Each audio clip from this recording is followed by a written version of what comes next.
Hi, welcome to the BNI, or the Corvallis BNI podcast.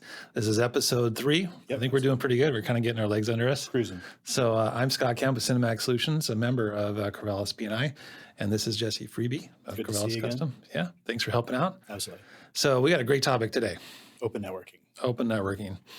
So what the heck is open networking as it relates to our meetings, right?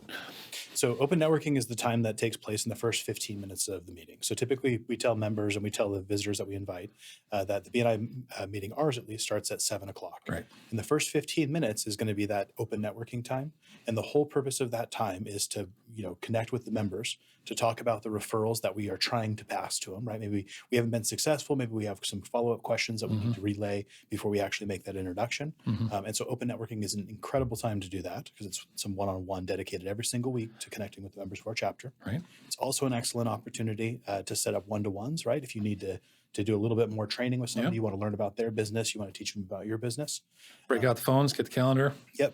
And then here's the hidden gem in open networking time is it's also when the visitors first get introduced to our chapter. That's right. And so when those visitors come in the room, there's a cool BNI statistic that says that every single visitor that visits your chapter typically will spend between, I think it's $500 and $1,000 in business with the members or through people that they introduce just by hearing what we do. They see that this person does this and, I need that. And, Yep. Or I know somebody needs it. Usually it's just them, right? Yeah. Because they're not thinking about the next person. But Definitely. Well, so here's a perfect example of that. So my wife's father lives up in Portland, so about 86 miles away from us. And he attended he was staying with us. And so he attended one of our BNI meetings and actually heard the insurance person in the group stand up and give his 45-second presentation. And that 45-second presentation was meant for us, right? It was meant for the members of our chapter where we were learning about how to better pass information. And after the meeting, he said, he was talking about his home insurance and how rates are going up. And this is a problem that I have. Do you think he'd be willing to look at our policy? And me being the senior BNI member, I was like, well, I'm sure he would. In the back of my head, I'm going like, this is the easiest referral I think I've ever gotten in my entire life. And so it's one of those things where it's like, even though in that instance, the visitor was the member who needed the service, right, and ended up going with that member in our chapter. A lot of times they also know people. So their sphere of influence, the people that they interact with on a daily, weekly, monthly basis, may also need the services of members of our chapter. And so what you've done in that meeting is you've also trained the visitor on what to look for and how to advocate for you. And visitors come to our chapter because they're potentially interested in joining. They want to grow their business. And so they'll emulate a lot of what they see us do. And so when they see me stand up and go, I'm looking for this, they're instantly going to snap into that mindset of, well, what if I was the person that could give them this? Right. And that translates to real dollars in the members of our pocket. So back to the open networking. Yeah, back to open networking. So little pet peeve of mine is sometimes people show up right at 7. Is that a good idea or not a good idea? I mean, it's their opportunity to squander, right? And I think that's a good mantra for a lot of BNI, right? Is BNI it's only as good as what you put into it, right? Yeah, and BNI will provide you with the opportunity, but ultimately BNI is not the one who's going to have to schedule the one-to-ones. Yeah. BNI is not the one who's going to have to show up to the meetings. Yeah. And so what differentiates the successful members, right, the members who start seeing a return in less than 6 months, the members who end up renewing, are the ones who actually put in the time and the energy and the effort, not only to help grow their influence on the members of the chapter, but also to help grow and benefit the members of the chapter. So if you're showing up at like 7 or 7:05 or 7:10, that's frowned upon, right? You're not kind of in the spirit of networking, but it's also going to really kind of hurt your business. Right. Yeah. You're missing out on those opportunities. How I see it is, it takes time for me to get here. So about 25 minutes of driving, and I got to get up early on Thursday, so that's pretty early for me. So just by getting here a few minutes earlier, and when I say a few, I mean I try to get here 15 minutes early, I effectively double my open networking time. Yeah. Just for a few extra minutes of time. So that little extra cost and time gets me double the networking. And I think it's important too, when we do have visitors coming, a lot of times they come early, right? Because they don't want to walk in right when the meeting starts. Yep. They want to get here early and scout it out. And how does that look when they come in at 10 minutes before and it's a ghost town? Definitely. It's a terrible first impression, and you're not going to get that back. Well, and so think about the mindset of that as well, both from a visitor standpoint and also from a member standpoint. So you show up 15 minutes early to the meeting, you're eager to network, you're trying to advocate for your business, you're trying to grow your business. And the people who also show up at that hour, the people who are also in the room, are trying to do the exact same thing. So you guys are laser focused, and that's a an incredibly effective time for you guys to go, hey, how can I pass you business? What's going on in your business? Yeah. Some of the best conversations that I've had with members have actually been during that time, because everybody's ready for the BNI meeting. Everybody's zoned in. one, and they're Mhm. looking for those opportunities to network. And we can talk about how I can advocate for you and how you can advocate for me. And then you shift to, oh, hey, a member just walked in the door. Let's be a team. Let's go greet them together. And then guess what? You and I just got some FaceTime with somebody who's a potential referral source for us. Mhm.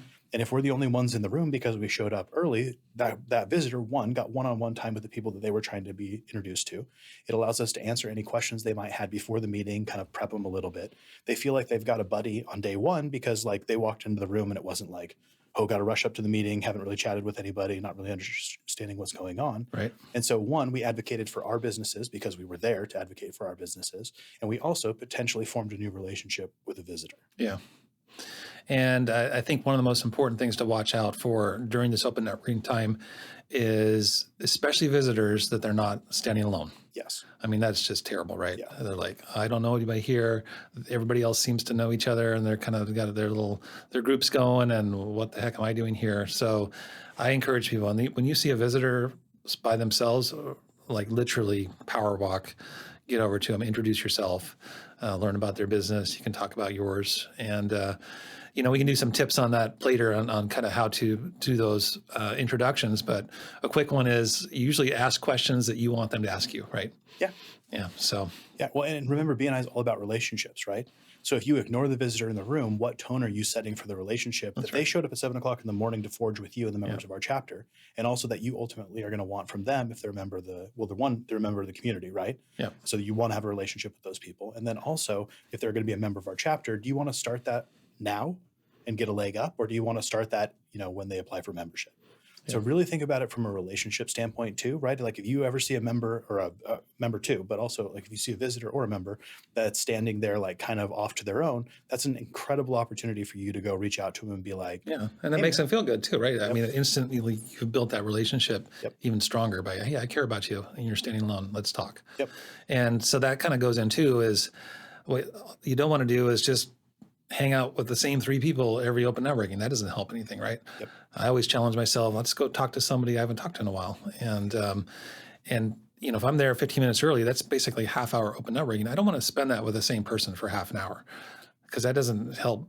It's not great, right? Yeah. So we have a member in our chapter named Marty, and hopefully you'll get her on the podcast. Yeah. And one of the things that she does every single year, it's one of her BNI goals, is to pass a referral to every single member of the chapter. And she's usually successful with that. Yeah, she is. She's very, very successful. Referral queen, we call her. And so when she shared that with the members of our chapter, a lot of us also took it on, right? Because that's a great way of being like, who do I pass a high frequency of referrals to? That's power team members usually. That's people who I interact with at a high frequency.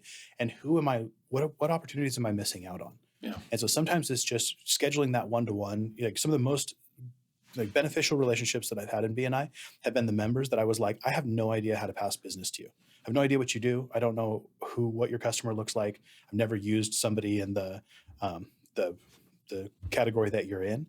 And then simply by having that one-to-one, simply by reaching out for that person, simply by trying to solve the question of, I want to pass at least one referral to you. How do I do that? Mm-hmm. It opens up this entire opportunity of like, oh, okay. And now I do know something more about this. And guess what? That person is also now a great referral partner for me as well. Yeah, right.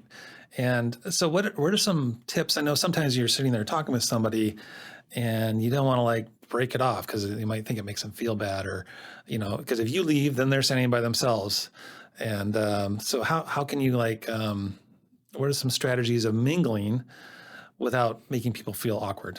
So what I like to do is when you see a new person in the room, right? Mm-hmm. Is I like to go and be like, hi, who are you? What is your business? What do you do? Like, how long have you been in business? Ask some prompting questions. And in the back of my head, I'm going, who in the chapter would be a good power team member for this individual? Mm-hmm. So we recently had a painter who visited our chapter, had no idea who this person was when they first stepped into the room. And then by asking those like, tell me about your business questions, I was able to kind of sleuth out, hey, this would be a really good introduction to Marty, our realtor. This would be a really good introduction to our contractor in the chapter, right? Who would be able to benefit from this person's business, but also who would they be able to get business from as well? And so then that's who you introduce them to. So that's the transition that you want to look for visitors is even if I'm going to, progress to another conversation, I'm just not going to be like, okay, have a good day and then take off. Yeah. I'm going to introduce them to somebody else. But how do you break out of an existing conversation you're in? Because you don't want to spend 30 minutes with the same person. And eventually you do need to kind of move on to somebody else and open network with them as well?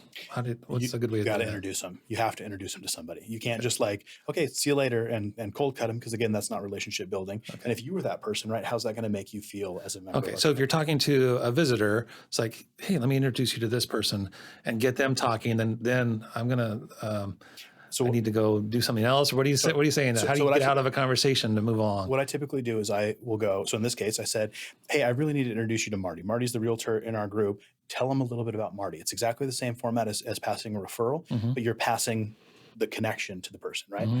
She's one of the top realtors in Corvallis. She sells homes all the time. She's always looking for incredible categories, your painters, right? Who can help her get a property ready to list, or can help paint for the clients who just purchased a brand new property. I really want to introduce them to her. So that visitor is eager to follow me now, because I'm going to connect them up with somebody who can potentially give them business. Yep. And then when we walked over to Marty, I said, "Hey, Marty, this is," and all of the information that I just learned about the Hmm. painter, Right. you give that information to Marty, and then you go again, you repeat yourself, "Hey, painter, this is the Marty I was talking to you about her," and then say something nice about the person you're passing them to, right? You've already Yep. said it's the referral, but it Hmm. helps as an icebreaker. So Hmm. then when the two individuals start networking together, they don't have to have that like awkward icebreaker, like, "Hey, Jesse just introduced us," and then sit there for the first couple of maybe 30, 60 Yeah. Just seconds don't of it. don't just jump out. Right. Yeah. Here you go. I'm out. Yeah. And then what I typically do is I'll go, "Hey, Marty, I need to go chat with so and so. Yeah. Will you talk with this person?" And if it's a member of our chapter, they should know exactly what we're talking about Yeah. today is like, "Hey, this is your opportunity to learn something about a new member business in our community, Okay. to tell them something about you." And then that cycle Yep. repeats and So repeats. if you need to move on from a visitor, like you just can't talk to one person for half an hour, Correct. that's how you do it. Bring in somebody else and kind of transfer, and then you can move along after a short period of time. Yeah. So what if you're with an existing member? Say I'm with, I don't know, same with Scott Peterson, and we've done what we need to do. We've scheduled our one-to-ones, and we need to move on. Is there a nice way to go? Let's split up and go search and destroy, or what are we doing? So typically I've found that if we're talking about visitors still, and we identify a visitor and we're having a conversation, the visitor standing there in the corner, like, you're a BNI member, you should kind of know what needs to happen. Mhm. So it's totally acceptable to be like, "Hey, let's pause for a second. Let's see if this visitor, Yeah.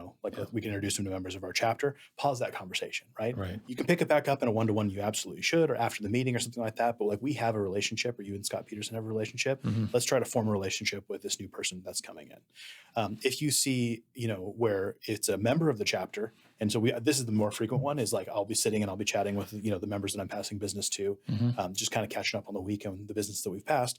And you'll have a member or a visitor who will like literally walk up to the group. Hmm. So some strategies there is always make sure your group's open, right? So we should never be having a conversation where we're Right. facing each other. Right. We should always be slightly canted so that it's kind of welcoming for anybody, right. member Yeah. or otherwise, to join our group. And it's amazing how that psychology works, where if it is open, they feel like they can just walk in and fill that hole. Yep. And then you can even open that up further and get 4 or 5, whatever. Yeah.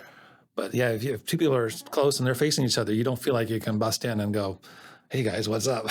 It's the Corvallis Business Network C, right? Like, it starts as a small C, and then you add a third person Yeah. to it. It becomes slightly Yeah, bigger, you slightly got to keep bigger. that something open there where somebody can come in. And the next thing, you have a 12-foot circle of members who are all chatting with like an open end. Yeah, unless you need a private conversation, you kind of go off a little bit somewhere else and have a nice closed conversation. So those need to happen sometimes too. Yeah.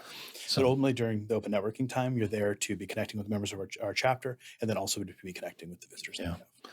So let's see if we can get some people there earlier Yep. than right on. I mean, a lot of people do, but there's a lot of people that don't. So I think there is value to that, and that this open networking is very powerful. Yeah. Good opportunity for people. Okay. So thanks, Jesse, for helping me out. And till next time, happy networking.